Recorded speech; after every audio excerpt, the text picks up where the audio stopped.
Кто-то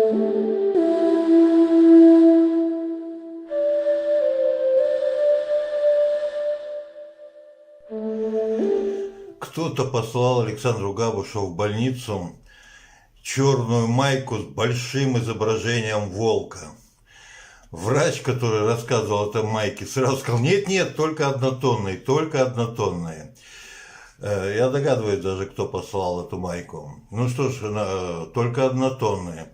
Вот такую майку, вот такую, скорее всего, шаману тоже не передадут.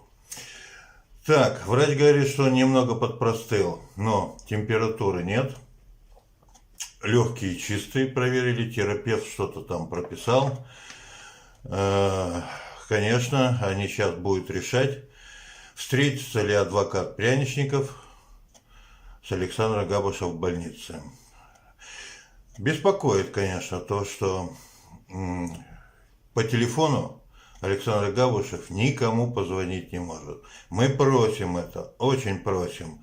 Но врач ссылается на то, что к ним поступают пациенты, представляющие по решению суда особую социальную опасность. Поэтому это даже не тюрьма, это, так сказать, строже. Не знаем. Но врач подчеркивает, что инициированные многими гражданами России различные проверки, обращения по судьбе Александра Габушева вызывают со стороны областных контроль и надзорных органов реакцию соответствующую. И, как сказал врач, к Александру Габушеву часто приходят и с ним беседуют, в том числе от уполномоченного по соблюдению прав человека Новосибирской области. Это дает нам надежду, что со здоровьем Александра Габушева действительно все более нормально, если не считать то, что вот сказал врач, что Саша слегка, как выразился врач, слегка подпростыл. Вот, те посылки, которые курьером посылаются, они приходят сразу в больницу, врач это отметил. Книгу его спросили, газеты, которые мы послали, прочитал ли, ознакомился ли. Нет, он сказал, что у него слишком много работы, до газет руки не дошли. Спросили про книгу, вот эту книгу, еще раз ее показываю, вот эту книгу. Спросили, как она, дошла ли.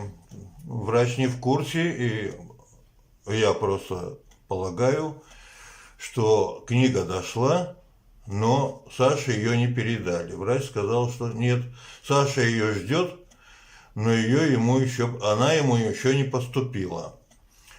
Да, Саша ее еще не читал. То он был захвачен, то он был в СИЗО, теперь он там, но ждет. Врач подчеркнул, Александр Габушев в курсе существования этой книги и ждет, когда она к нему попадет в руки. Других книг много поступило, посылок много.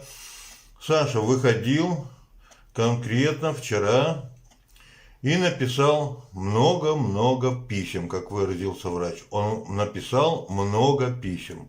Так что Саша отвечает. И в принципе, несмотря на то беспокойство, которое мы испытываем, естественно, так сказать, о его состоянии, мы надеемся, что его состояние более-менее. Врач сказал так, что он нас не напрягает. То есть я могу процитировать это выражение. Врач сказал так, что он очень сдержан в проявлении эмоций, он очень скромно держится и ничем нас не напрягает, ничего не просит. Ну что ж, мы знаем Сашу. Он действительно очень скромен, сдержан и никого не напрягает, кроме тех, кто считает, что он и отправил его в эту психиатрическую лечебницу.